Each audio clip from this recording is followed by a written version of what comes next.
Hello, my dear friends. Good afternoon, everyone. My duty is to welcome you all on behalf of Convergence of Cultures, which is an organization under the Universal Humanist movement founded by Silo of Argentina. Convergence of Cultures is not an organization. It's a voluntary movement. We don't have a president, we don't have secretary, we don't have a treasurer or a bank account even. So there is no power hunger, ego clashes, and vested material interest. We are a part of pure, genuine humanist movement that we call Universal Humanist, New Humanist Movement.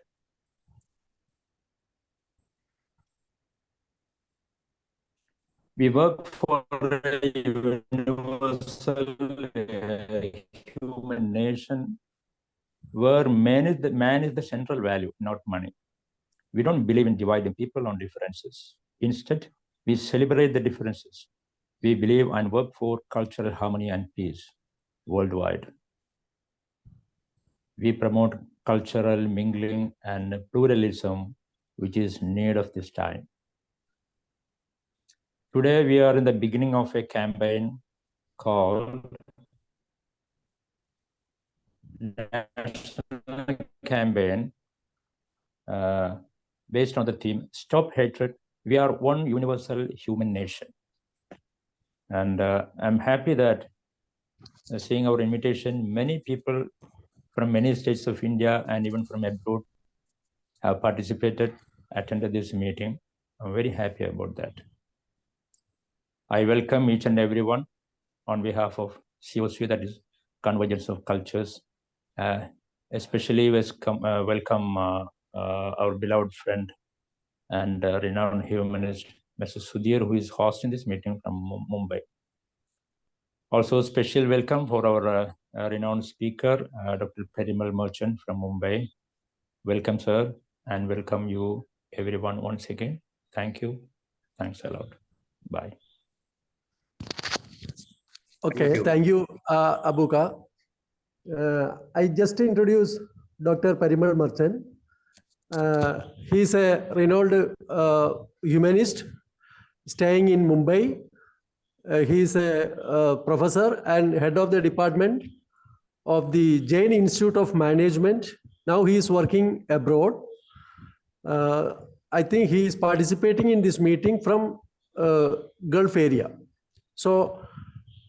And so many other members of the humanist movement and Convergence of Culture are also participating, particularly Nailesh from Mumbai, Aziz Master from Kozhikode. So many others are there. So I heartfully welcome Dr. Parimal Merchant to deliver his talk. Please, sir. Thank you. No, the subject for today, global crisis and new humanism.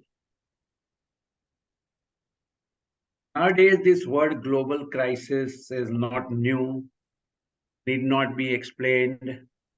It seems that it is a quite common word. Generally, what is meant by it? At a global level, we talk about climate change and things that is going to happen, talking about sustainability and many things at a global level. Coming a little closer, more to the human world, we talk about games of power between different countries and wars and exploitations that we see around. Coming closer, even closer home, within the country, we talk about the growing disturbances and hatred and violences. Even coming closer, within our home, we talk about growing communication gap, growing generation gap, and even closer within us, we talk about feeling of isolation and frustration and depression. All this together consists of general understanding of global crisis. Now here, there is some aspect that need to be understood. What happens is that we are so overwhelmed with our time, that is in the time in which we are living, and our space, maybe our state, our country, or some such thing, that sometimes we lose some proportion. So let's take some example. We do talk about Ukraine war going on for more than a year. Seems to be a big issue. But what about Vietnam war? The casualty in Ukraine war is 1 lakh. The deaths in Vietnam were 4 million. Ukraine war is more than a year. Vietnam was more than a decade. What about World War I? 40 million people died. World War II, 53 million people died. So sometimes it is good to enlarge our perspective, little longer and wider horizon. We are talked about COVID because it was very close to us. Globally, in the period of COVID, 7 million people died. Whereas in the Great Plague of Europe in 1315, 50 million people died. 7 million and 50 million. We are talking about some deaths around. China, Cultural Revolution, more than 30 million people died. So what is important is not to get overwhelmed with some incidences that is happening around us, but to get a much broader global perspective of the evolution of humanity.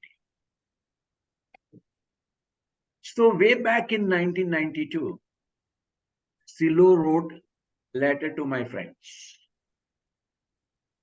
One of the letter, that is specifically third letter to my friends, begins with the line, in this era of great changes, individuals, institute, and society are in crisis. Individuals, now when did he speak about it? 1992, 30 years before. And the further line adds what? The pace of change is going to accelerate further, and so is the crisis. So that crisis that we see around now is not new. It was somewhat hinted at 1992.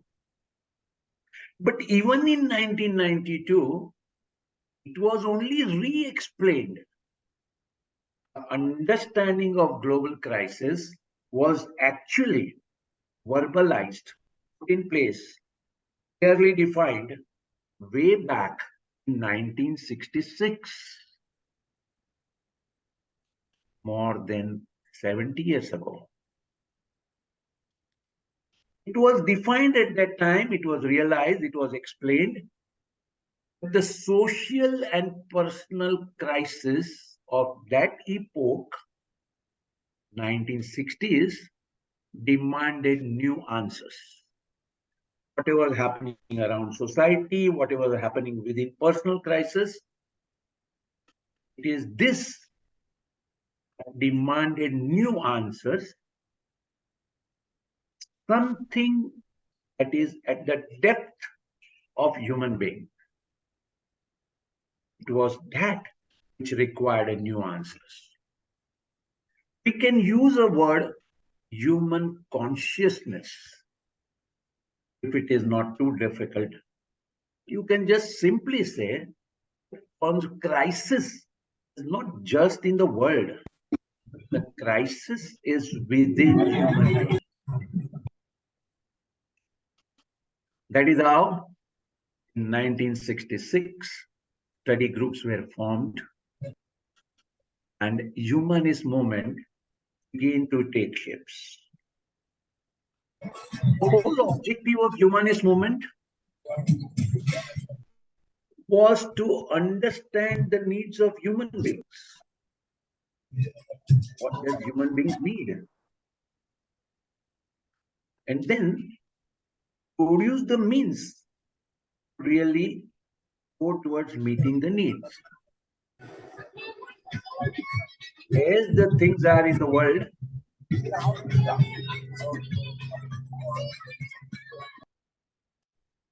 Others, Prakash sir, please please mute. mute your mic.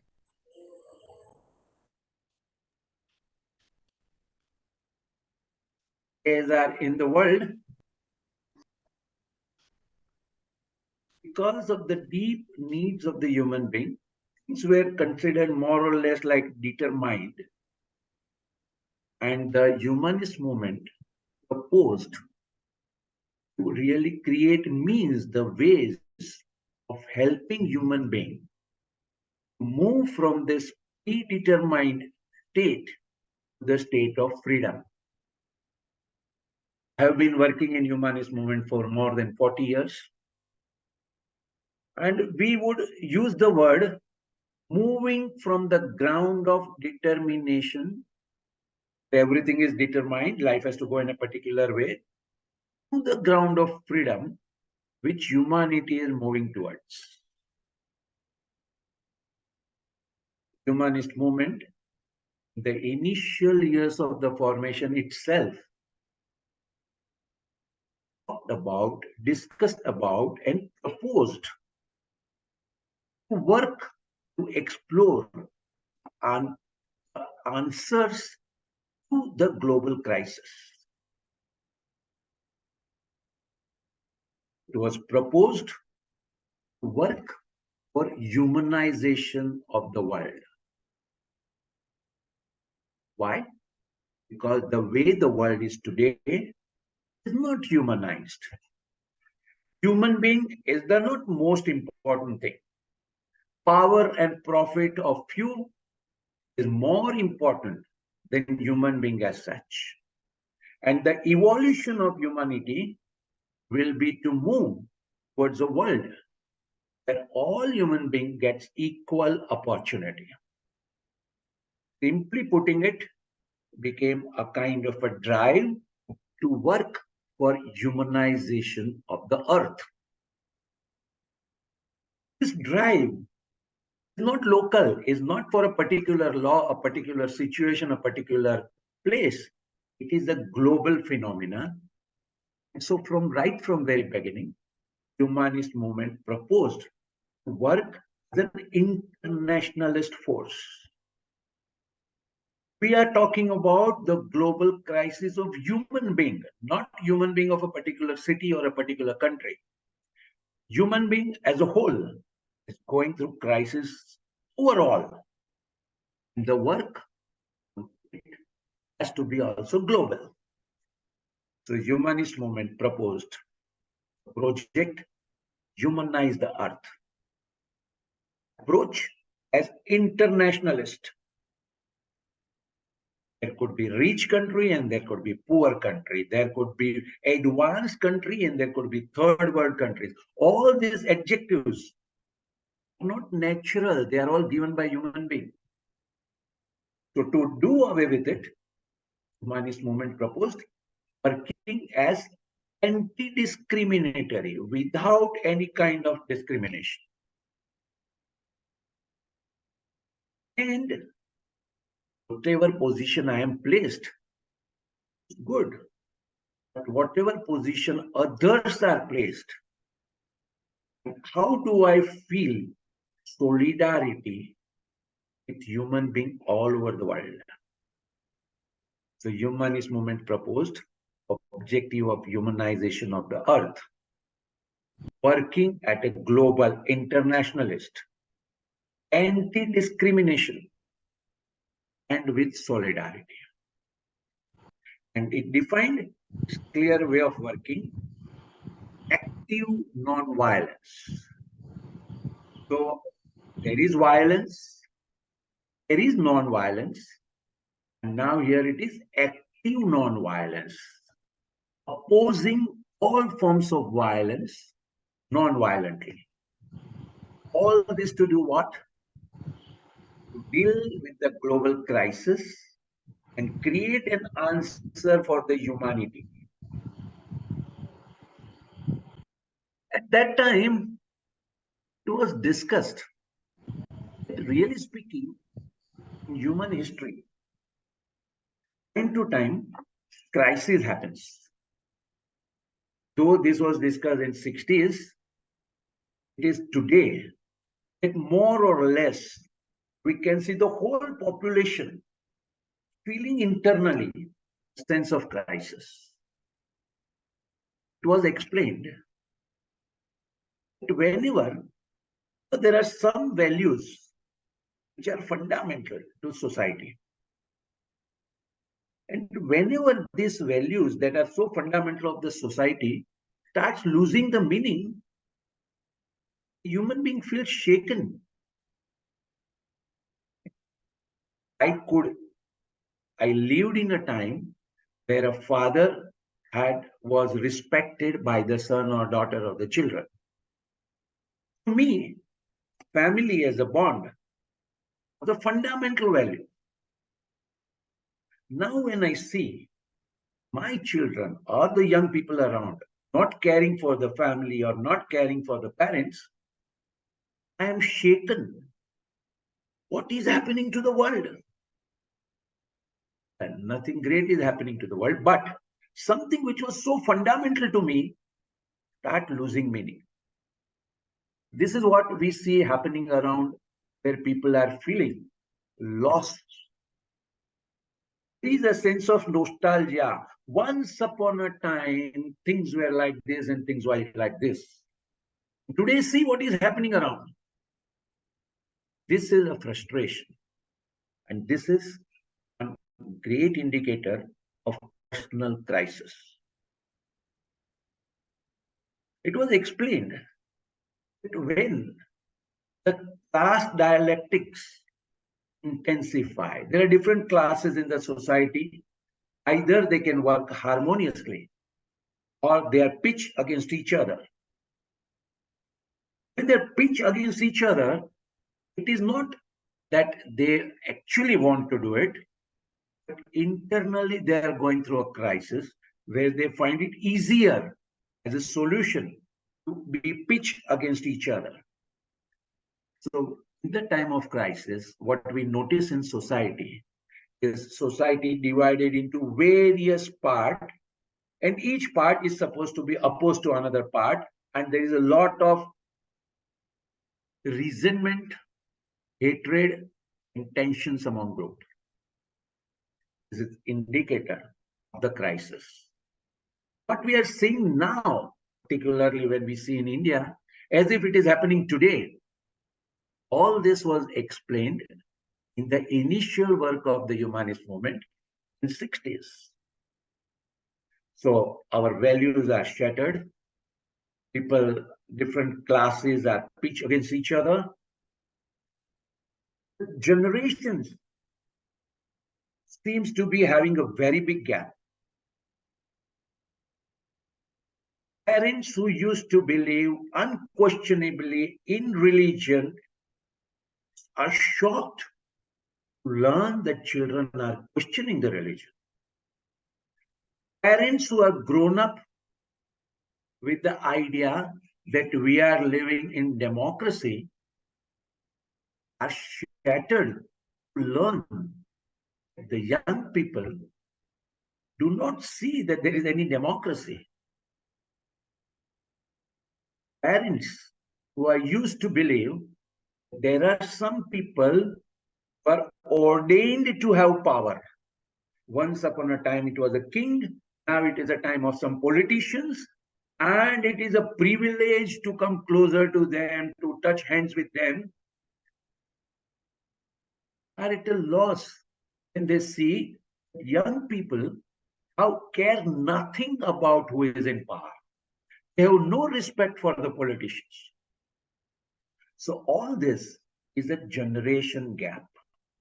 One generation fully involved in their system of belief, believing that this is how the world is now at a great distance with the new generation, which is questioning their belief. Then comes some other indicator of crisis. It was clarified that when everyday activity, whatever we are doing, is glorified and becomes irrational, this is something, again, an indicator of a crisis.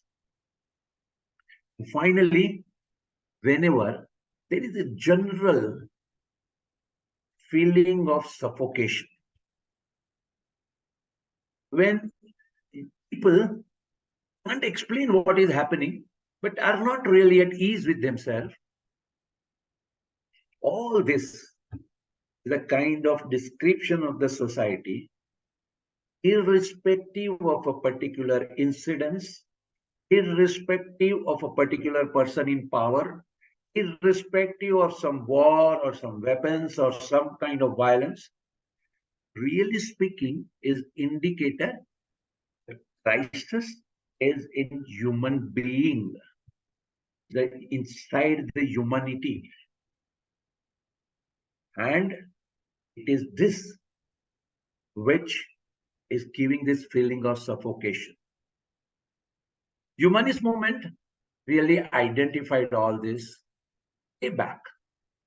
And the whole objective of humanist movement was to work to transform humanity, the human being, work on an individual and social transformation simultaneously. There was some other explanation that whenever this kind of crisis happens, when people are shaken, they try to take hold of something, whatever comes in their power, whatever comes in their reach, whatever becomes their hope, and then they would like to stuck to it. So things which are irrelevant gets magnified. Something which has nothing to do with the real human evolution, human activity, has tremendous power, as if this is what determines the life. So something like sports, some games, some fads, some personalities, some leader, some spiritual leader,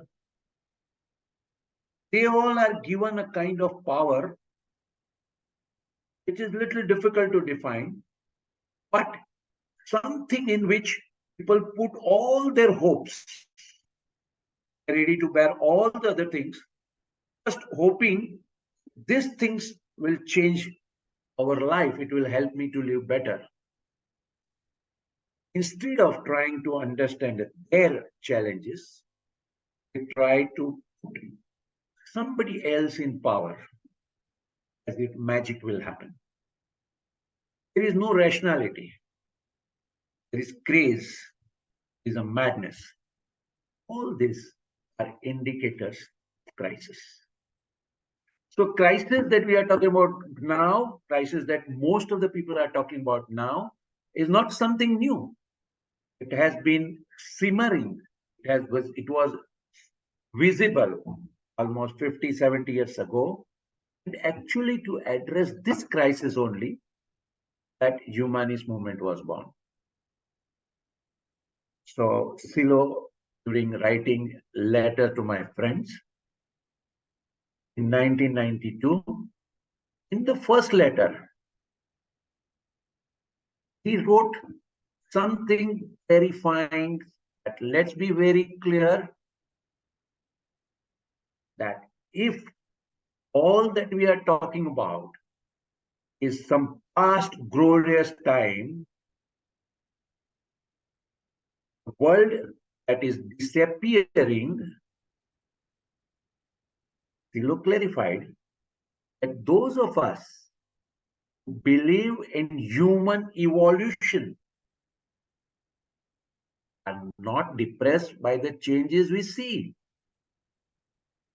Whatever is happening is leading humanity to the next stage. We are living in the pre-human history of humanity, where human being is not important. And whatever is happening around is leading towards the direction of creating human world. Silo also indicated in the first letter to my friends, those who believe in human evolution would like to see this crisis accelerates further so that the old will move out and the new will come, which is far more content related to humanity, related to human being, related to the needs of human being, not of one country or one place, but internationally, globally. Just to give some different perspective today, it was way back in 1790. You can consider almost 240 years ago. There was a French Revolution. For the first time, humanity challenged the power of kings who were supposed to have a divine power to rule over the world. It was challenged and talked about values of liberty. Each human being has liberty. It talked about equality, equality of all human beings. And it talked about solidarity or fraternity, where the all humanity is connected with each other, feeling about each other, thinking about the evolution of the whole humanity. It was talked way back in 1790. And what do we see today? Even today, it is not settled in human mind, human consciousness. We still believe in the divine power. Earlier they believed in king, and today we believe in politician to rule over us. We can see clearly that in society around us, there is a drama of democracy. We all know very well that a professional politician who makes his career as a politics alone can in no way remove the corruption of the system. We know very well that it is all human beings, all people who need to come forward and contribute towards building a human society. Still, inside us, in our consciousness, it is so deeply rooted that we keep talking about our kings and our ministers and our politicians and hoping that they will do something positive. We know very well there is a big gap between formal democracy and real democracy. We know very well that voting just once in 5 years and leaving everything to professional politicians is not going to bring about a change. Yet, inside, still we are believing in them. This is what is changing. One generation believes in all that, but as we see human evolution, other generation doesn't believe in that. This is what is our journey of new humanism,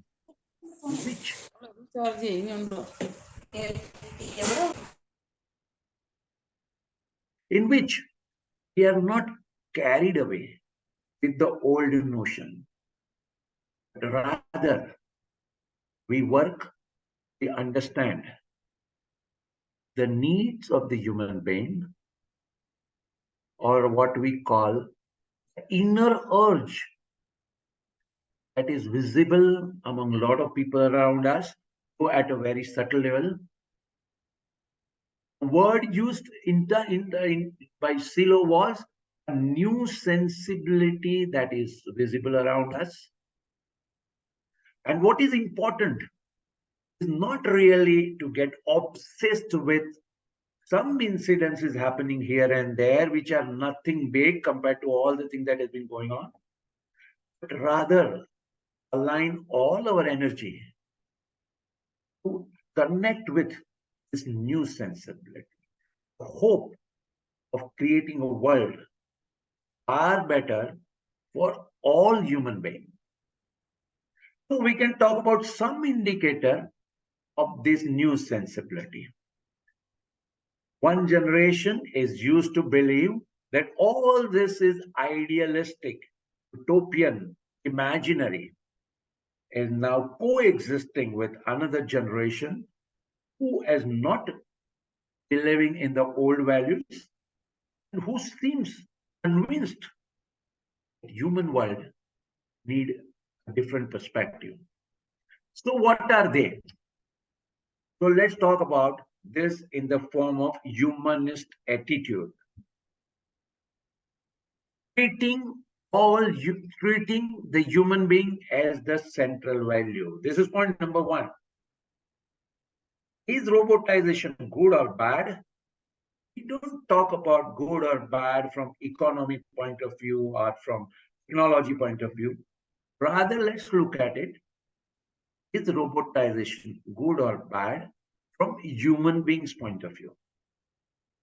Robotization is going to bring down the manual and difficult work, labor that people have to do. Certainly good.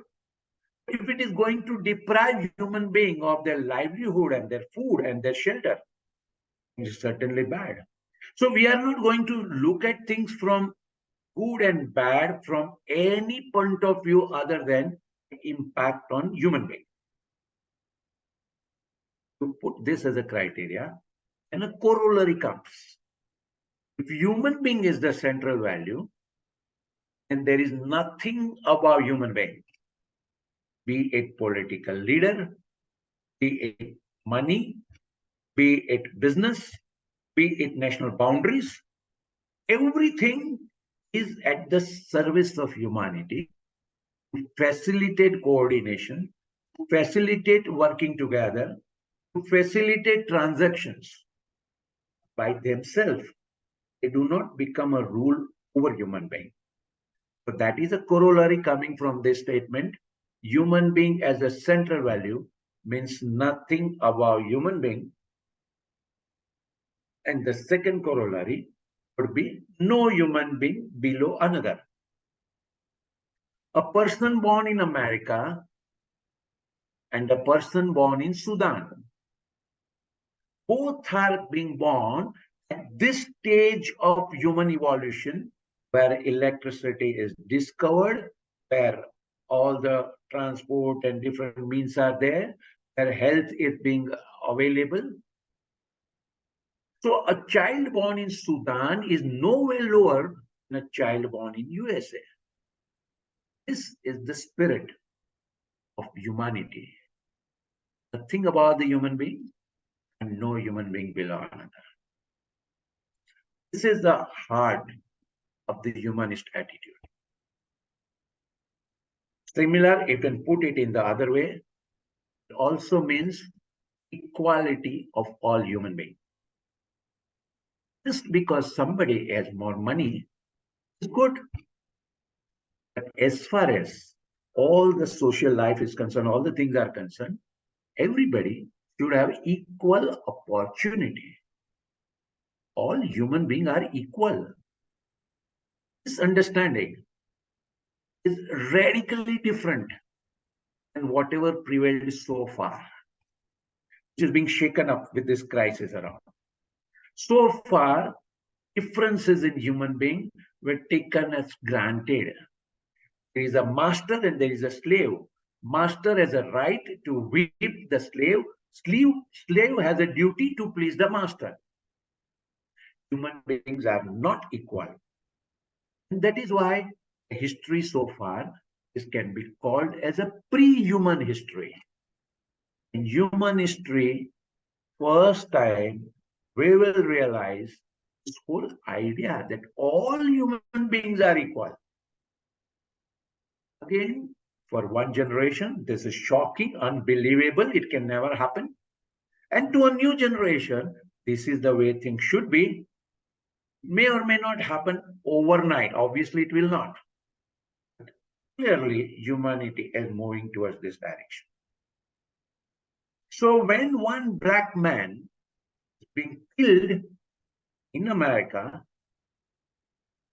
lakhs of people are on the street, not necessarily only black, treating human being.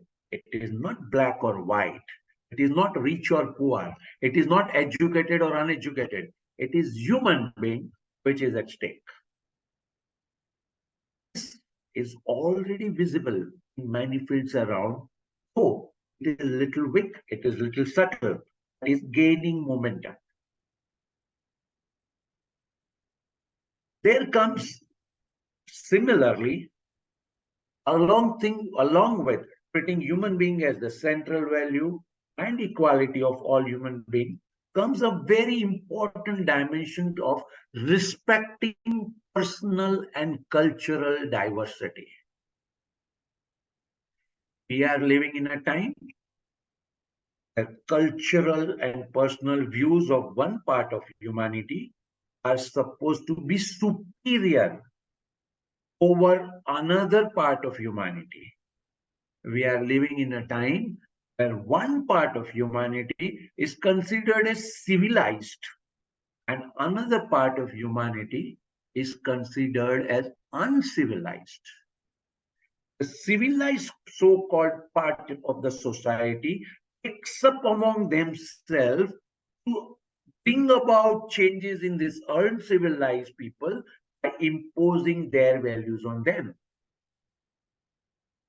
So the notion came, some superior human being and another inferior human being. Instead of recognizing and celebrating diversity of people, we are coming up with the idea that everything should be uniform. So it will be tried, it will not work. It will be resisted. Internally for human being, you are you and I am me. We are both human, but we are different. No two human beings can be same. But instead of trying to make uniformity among all, the new attitude, the new sensibility is to respect personal and cultural diversity. And Dr. Abu introduced the Center of Convergence of Culture. That is what he was referring to, celebrating personal and cultural diversity. That brings, if all human beings are equal, each one is in their own way, then nothing can justify harming some human being for the benefit of some other human being. Putting it simply, nothing can justify any form of violence.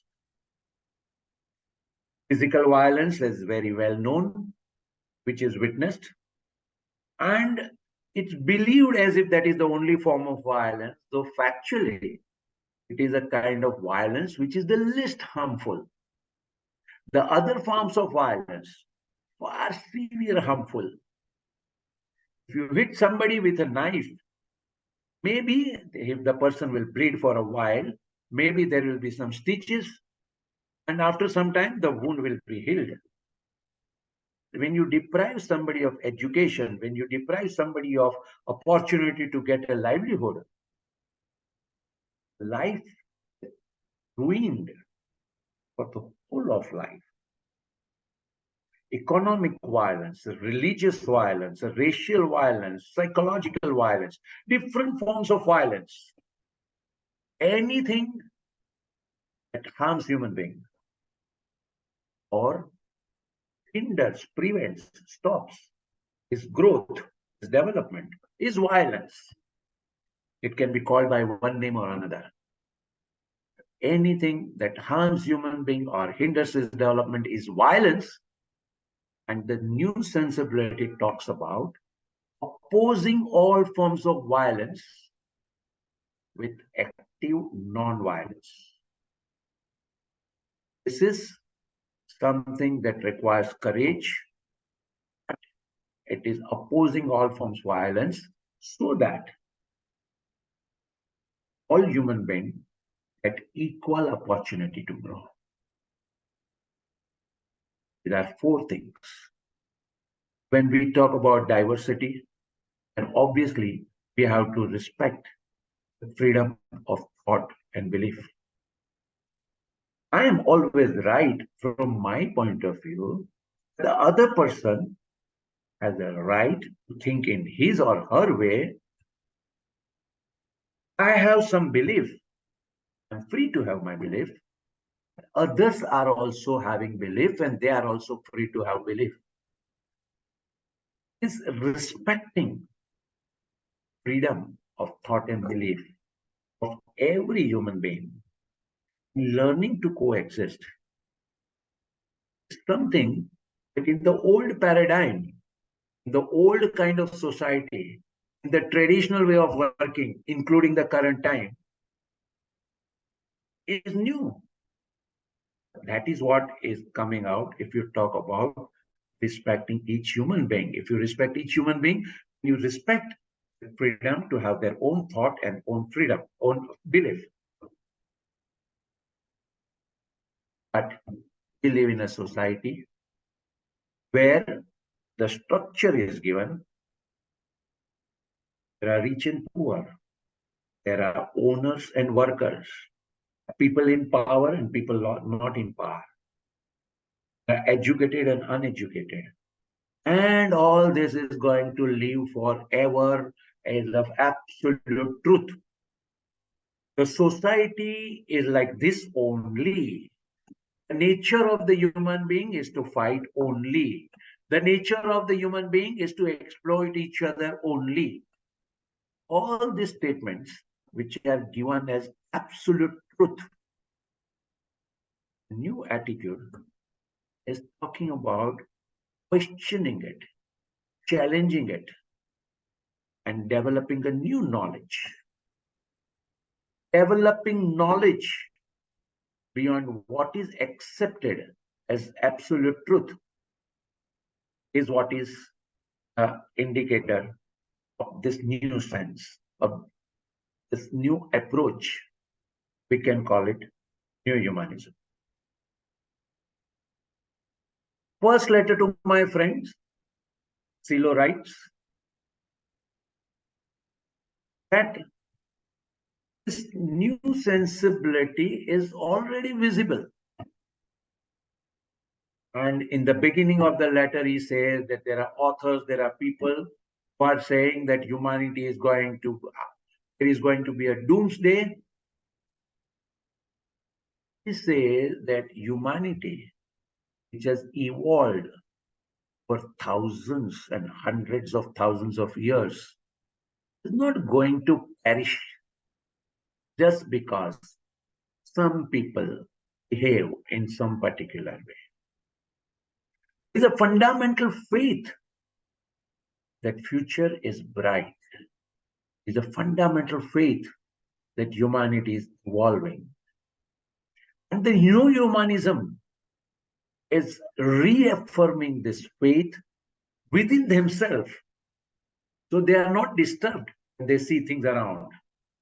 Because there is clearly a hope that after with this crisis, already the new things are emerging.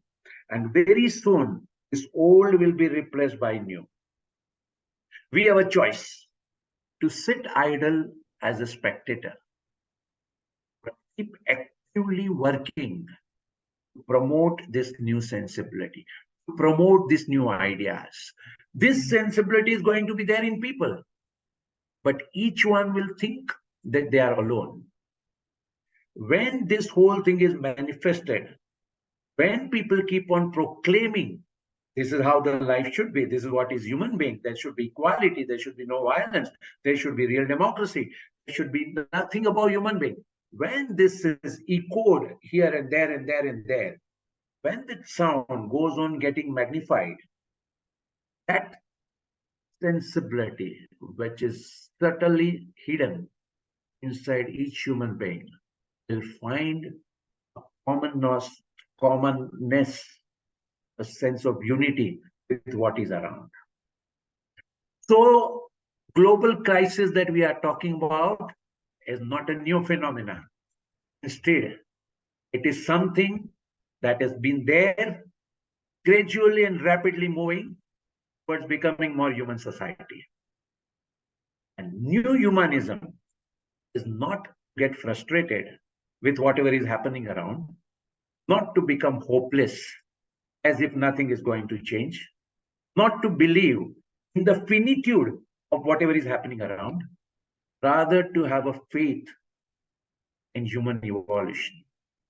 Thousands of years, humanity has always evolved, overcoming pain and suffering, fighting against the forces of the nature and fighting against forces imposed by other members of humanity, always evolving to become more and more human society.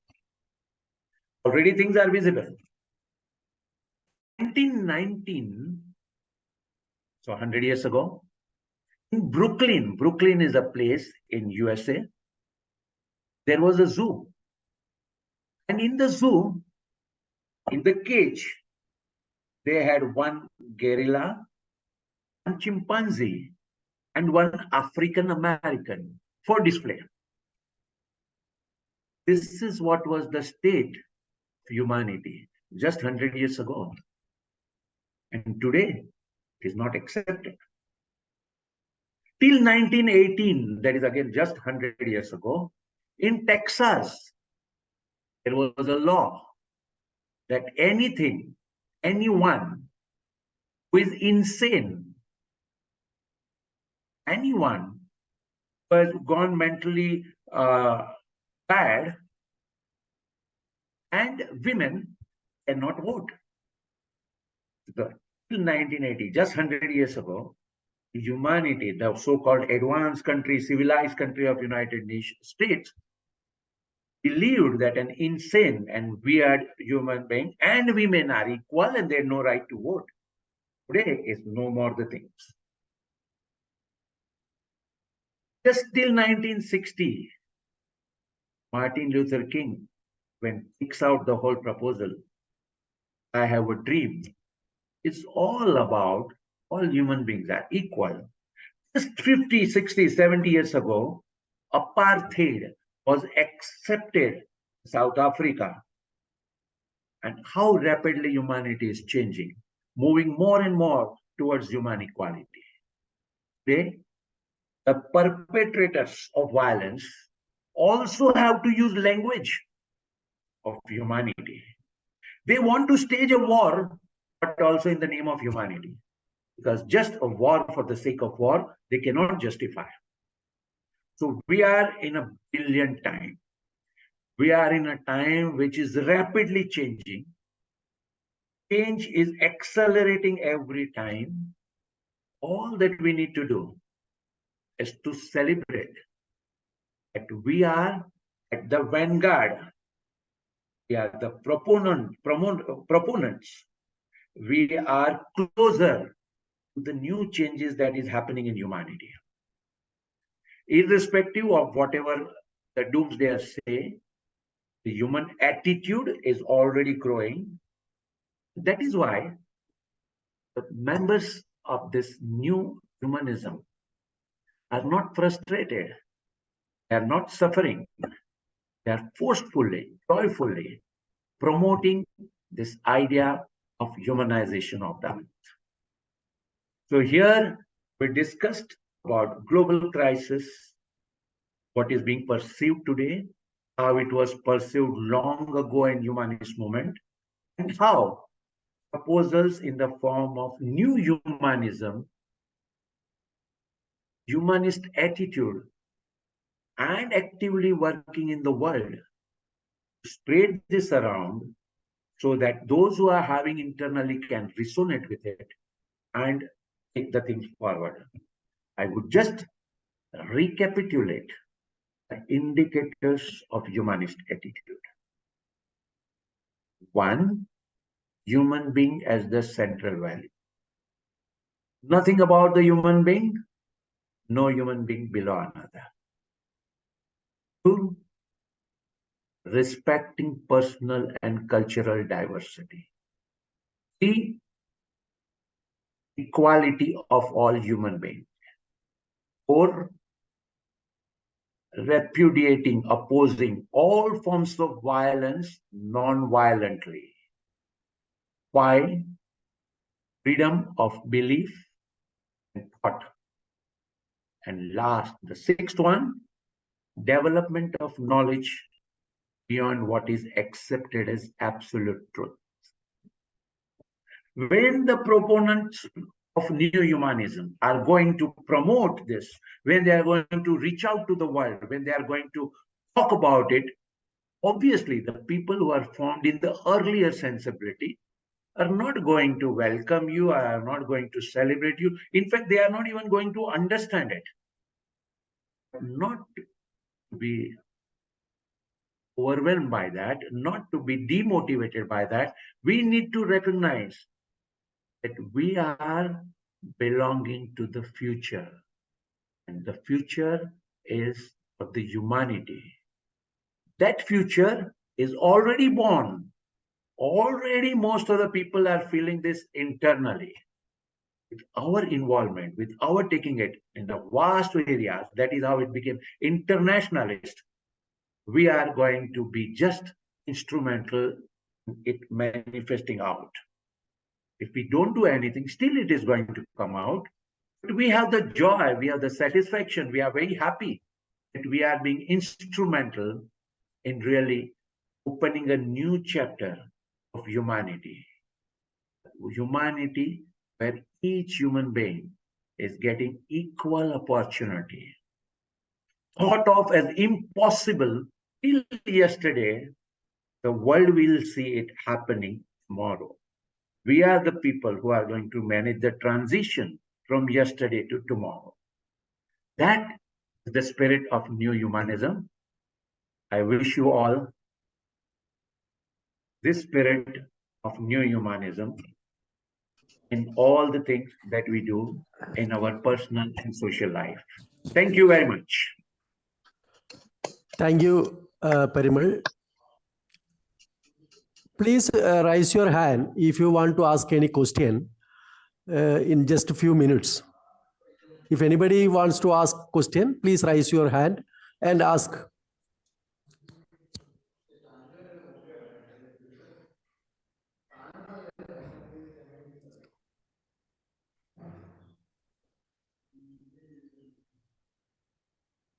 If any ആർക്കെങ്കിലും ചോദ്യങ്ങൾ ചോദിക്കാനുണ്ടെങ്കിൽ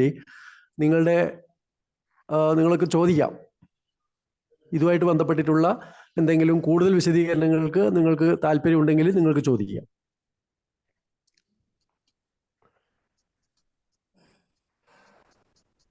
Please tell അവർക്ക് മലയാളത്തിൽ വേണ്ടെങ്കിലും നിങ്ങൾക്ക് മലയാളത്തിൽ ചോദിക്കാം. നമുക്ക് ആ ചോദ്യം ട്രാൻസ്ലേറ്റ് ചെയ്യാം. No problem.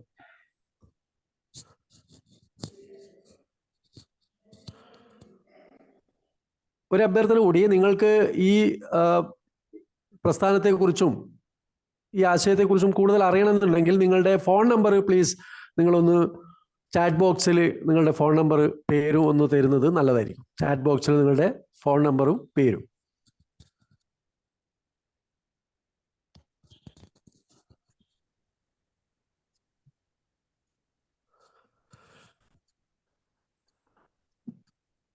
നിങ്ങൾക്ക് ആർക്കും Good evening, sir. Okay. My name is Good Mudir. evening. I'm from Calicut, Kerala. I understood what you said, that thank you for that detailed explanation of new humanism. But my problem is, how do you practically do it? Because you are saying you have no organization.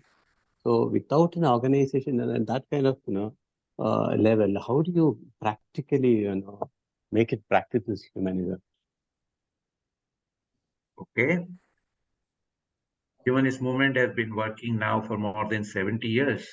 And the question that is in your mind was a very important question all along. So a very systematic, a detailed way has been worked out how to bring it practical and reach it to the world. I will explain that, but in the meantime, if there is any other question, we can just look at it and then manage the answer accordingly.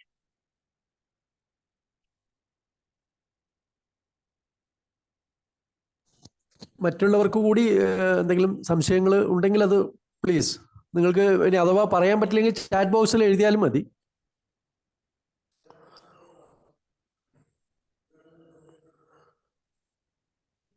Muneer ചോദിച്ചത് ഇവിടെ ഈ ആശയം എങ്ങനെ പ്രാവർത്തിക തലത്തിൽ കൊണ്ടുവരാം എന്നുള്ളതിനെ കുറിച്ചുള്ളതാണ്. അതിനെക്കുറിച്ചുള്ള മറുപടി പരിമൾ നിങ്ങൾക്ക് നൽകുന്നതാണ്. നിങ്ങൾക്ക് ആർക്കെങ്കിലും മറ്റ് ചോദ്യങ്ങൾ ഉണ്ടെങ്കിൽ please.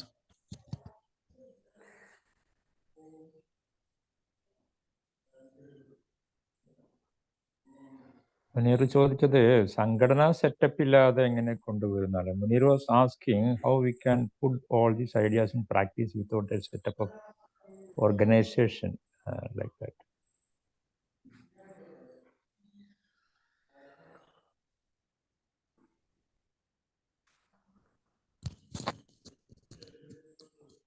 So now I will respond to that question.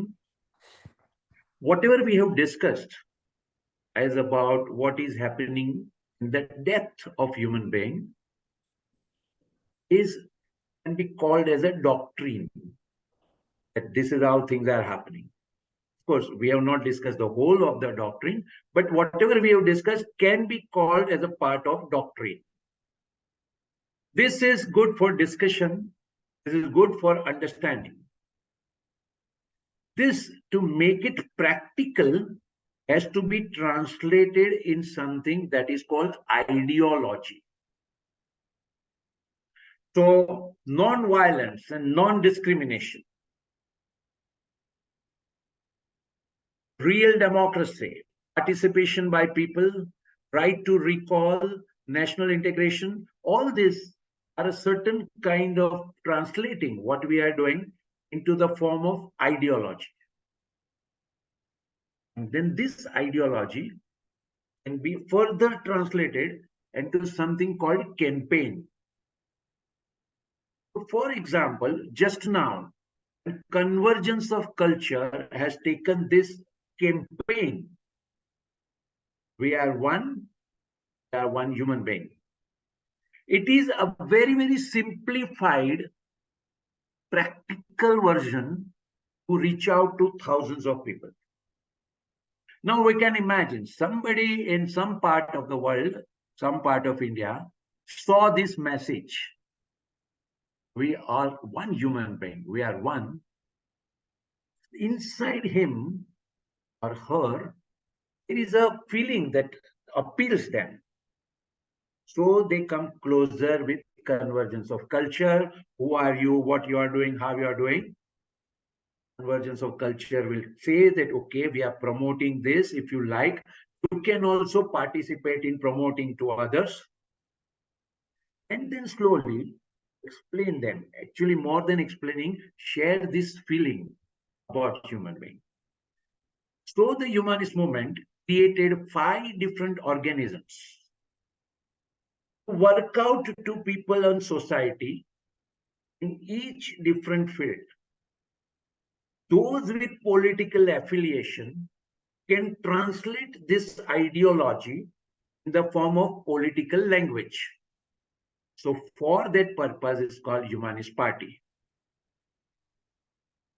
I remember 30 years ago, Humanist Party, we did talk about real democracy versus formal democracy.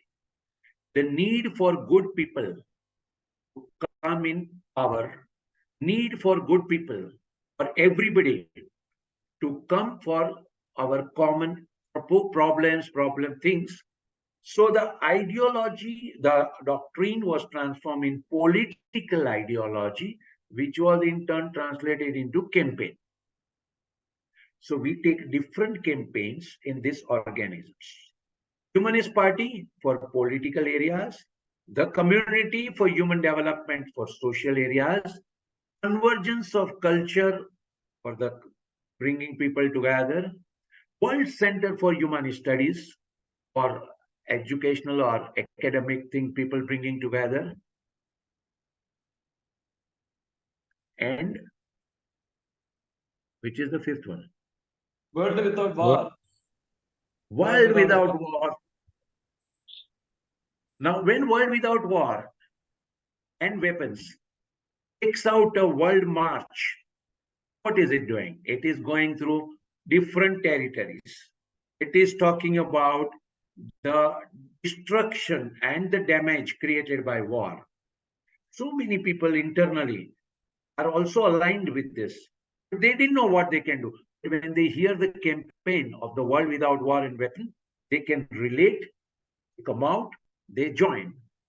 Once they join, we slowly explain them, and eventually they also start realizing that their search, their internal feeling, and this proposal of new humanism is aligned.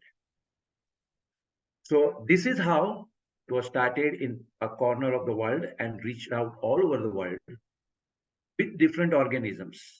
An absolute concrete way of translating the main idea into day-to-day life. So the best way for all of us is if you share this attitude, if you share this belief in humanity, if you share this spirit of really working to make the fundamental change in human thing, and we participate, not only participate, we champion one of the organism, and through that, reach out to all the people we know, all the people around us, and explain them about that particular case. This is the practical way of reaching to the world. Thank you, sir. മറ്റുള്ളവർക്ക് ആർക്കെങ്കിലും ചോദ്യങ്ങൾ എന്തെങ്കിലും ചോദിക്കാനുണ്ടെങ്കിൽ പെട്ടെന്നാവാം. നിങ്ങൾക്ക് ഈ ഇതിനെക്കുറിച്ച് കൂടുതൽ humanist മൂവ്മെന്റിനെ കുറിച്ചോ കൺവർജൻസിനെ കുറിച്ചോ കൂടുതൽ അറിയണമെന്നുണ്ടെങ്കിൽ നിങ്ങളുടെ ഫോൺ നമ്പർ പ്ലീസ് ചാറ്റ് ബോക്സിൽ ഷെയർ ചെയ്യാം. നമുക്ക് പിന്നീടും കോണ്ടാക്ട് ചെയ്യാവുന്നതാണ്.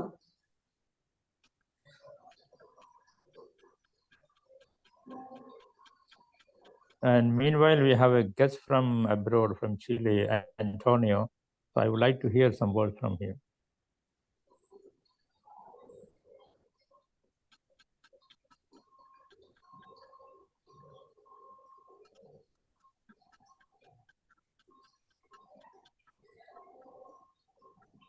Hello, Parimal. Well, thank you very much. That has been a very interesting presentation.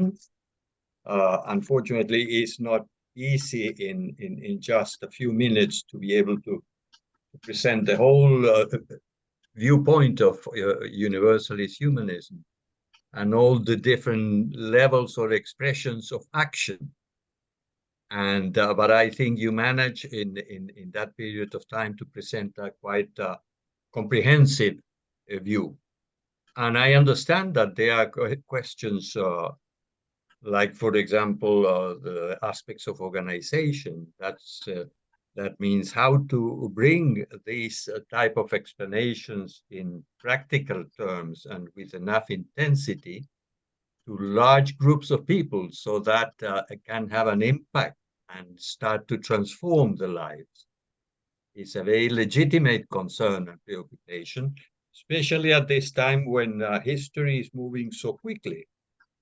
Because although we have seen critical generations and moments of critical expressions of violence in different parts of the world in the past, at this stage we seem to be all interconnected so closely. And on the other hand, we have all these means of information, audiovisual and all the other artificial intelligence and all the factors that are pressing constantly over the minds of every single human being.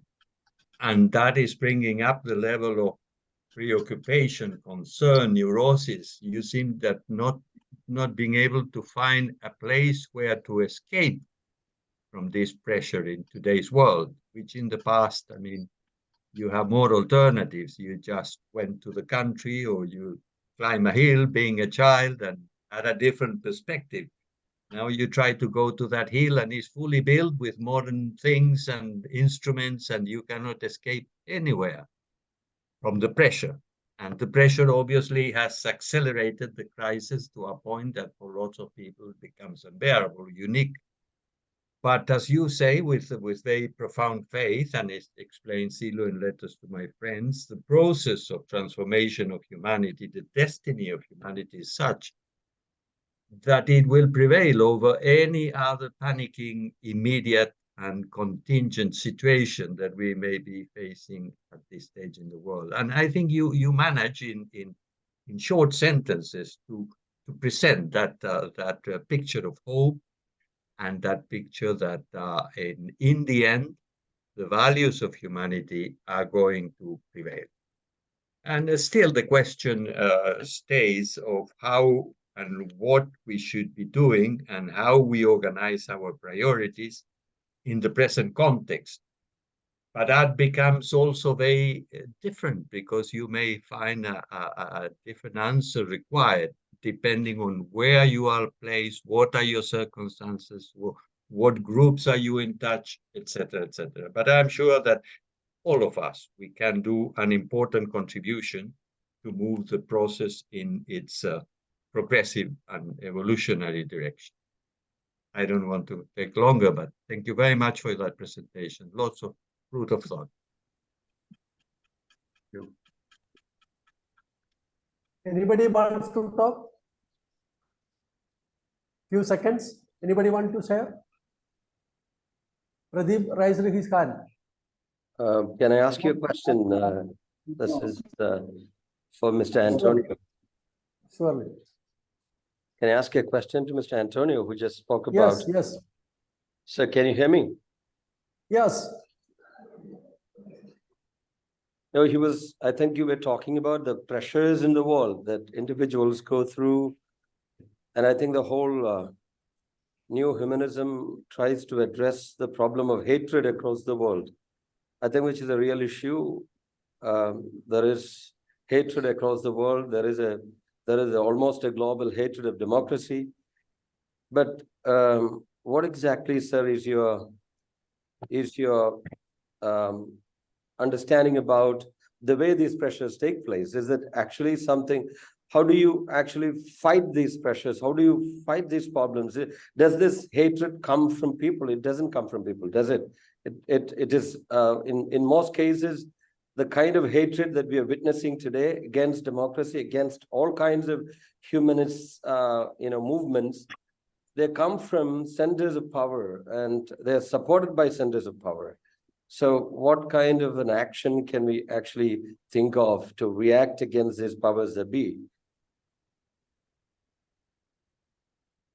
Well, I don't know what is Parimal's view about that. I think his presentation, I am sure that he has a good answer in regard to that. Although I don't believe that any of us, we have a solution that is one solution fits all, but really appeal to our internal values and convictions, which is part of the doctrine. And then the application to concrete situations will require an ideological approach and strategies and approaches and different particularities of application.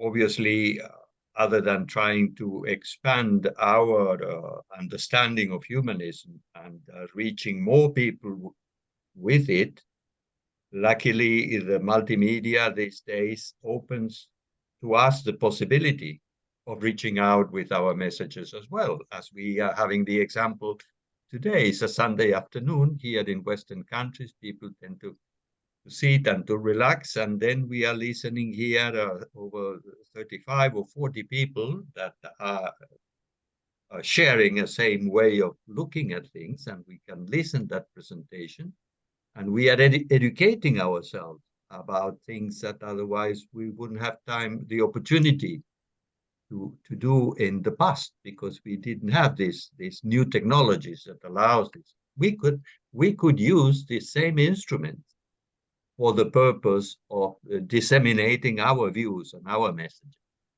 It's something that comes out improvising at the moment, but I would like to see what Parimal would like to say about it.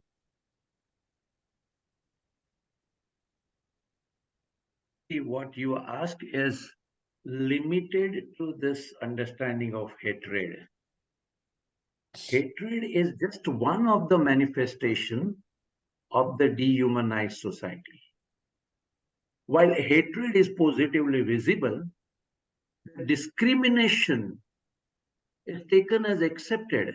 So if people in Sudan, as my example, are treated badly, differently than people in America, is considered as accepted. But hatred is visible. This is one perspective. What we are talking about is the crisis is not only just one hatred or one incident or one country. It is in the depth of human being, which is going to work towards a better society where all human beings are equal. This is not just an issue of hatred. It's in our mind thinking that any human being anywhere in the world is not getting equal opportunity. This is unfair. This is the whole idea. So new humanism is much more global than just what we witness today. It is talking about bringing the best of the human being to come out. And the way is not action and reaction. There is some problem somewhere and it is a reaction. It's rather our proactive work to really work in the world for working along the best of the human being coming out. Again, what is the way? Working in the world through organisms, through various campaigns, reaching out different people, clarifying for ourselves, building our own conviction and this understanding. At somewhere, some person asked Silo that what do we do to really educate our children? And Silo replied that it is more important also to educate ourselves. We need to reflect on our own beliefs, our own attitude, our own approach to the fundamental spirit of humanity, and then work together with all others. We are not the only one working in the world. Every person who is in favor of humanity is humanist, and we all work together to bring this change in the world.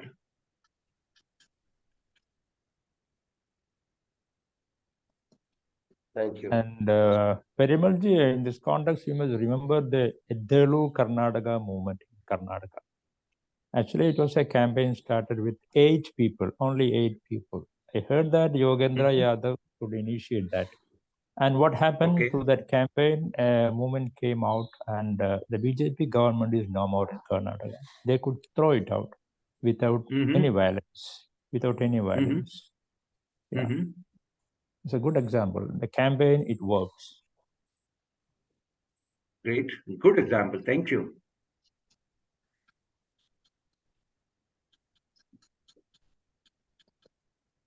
മറ്റുള്ളവർക്ക് ആർക്കും കൂടുതൽ ചോദ്യങ്ങളില്ല എന്ന് പ്രതീക്ഷിക്കുന്നു. ഈ ആശയവും ഈ പ്രസ്ഥാനത്തിൻ്റെയും പ്രവർത്തനങ്ങൾ നമ്മുടെ സമൂഹത്തിൽ വളരെ വേഗത്തിൽ തന്നെ വ്യാപിച്ചുകൊണ്ടിരിക്കുകയാണ്. നിങ്ങൾക്കും ഇതിൻ്റെ ആകാൻ സാധിക്കും. ഇതിനെക്കുറിച്ച് കൂടുതൽ അറിയാൻ സാധിക്കും. ഞങ്ങളുടെ ഫോൺ നമ്പേഴ്സും മെയിൽ അഡ്രസ്സും ഒക്കെ തന്നെ വീണ്ടും നിങ്ങൾക്ക് ഷെയർ ചെയ്യുന്നതാണ്. നിങ്ങൾക്ക് താല്പര്യമുണ്ടെങ്കിൽ കൂടുതൽ അറിയണമെന്ന് ഉള്ള ആഗ്രഹം ഉണ്ടെങ്കിൽ നിങ്ങളുടെ ഫോൺ നമ്പർ നിങ്ങൾക്ക് ഷെയർ ചെയ്യാവുന്നതാണ്. പിന്നീട് ഞങ്ങൾ നിങ്ങളെ കോൺടാക്ട് ചെയ്യുന്നതായിരിക്കും. Sudhir, if you want to talk something? Yes. Yeah, in few seconds, please. Yes, the few seconds are over. You take. No, I wanted to take that point forward to the next request.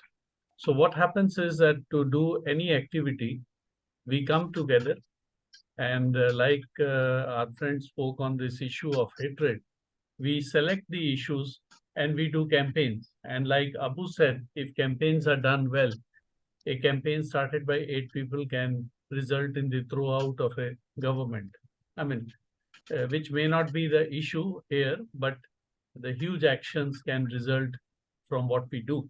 So the request is that let each one put their telephone numbers and email IDs in the chat, and they will receive from the organizers the invitation to the next meeting, which will be a weekly meeting, where the whole issue of how the convergence of culture works and what do we do on the ground on regular basis to take these ideas which have been explained by Parimal so well forward in real ground action.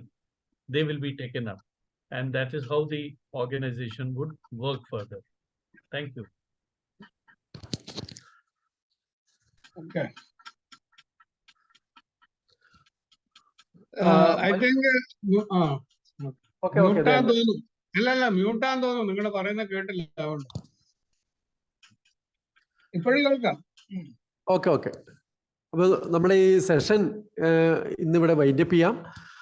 നിങ്ങളെല്ലാവരെയും കൂടുതൽ ഈ ഒരു പ്രസ്ഥാനത്തെക്കുറിച്ചും ഈ ഒരു ആശയത്തെക്കുറിച്ചും അറിയുന്നതിനു വേണ്ടി താല്പര്യപൂർവ്വം ക്ഷണിക്കുകയാണ്.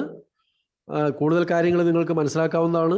വളരെ വൈകിട്ട് ഈ സെഷനിലേക്ക് അറ്റൻഡ് ചെയ്ത ആളുകൾക്ക് വേണ്ടി ഞാൻ ഒന്നുകൂടി പറയുകയാണ്, ഇതിനെക്കുറിച്ച് കൂടുതൽ താല്പര്യത്തോടെ അറിയാൻ നിങ്ങളുടെ ഫോൺ നമ്പർ ചാറ്റ് ബോക്സിൽ തരിക. അതല്ലെങ്കിൽ ഡോക്ടർ അബുയുടെ ഫോൺ നമ്പർ അവിടെ കൊടുത്തിട്ടുണ്ട്. ആ ഫോൺ നമ്പറിലേക്ക് നിങ്ങൾക്ക് അയാളെ കോൺടാക്ട് ചെയ്യാവുന്നതാണ്. തുടർന്ന് നമ്മൾ നിങ്ങളെ കോൺടാക്ട് ചെയ്യുന്നതായിരിക്കും. ഇതിൽ നന്ദി പറയുന്നതിന് വേണ്ടി, ഈ പ്രോഗ്രാമിന് നന്ദി പറയുന്നതിന് വേണ്ടി അസീസ് മാഷെ ക്ഷണിക്കുന്നു. അസീസ് മാഷെ, പ്ലീസ്.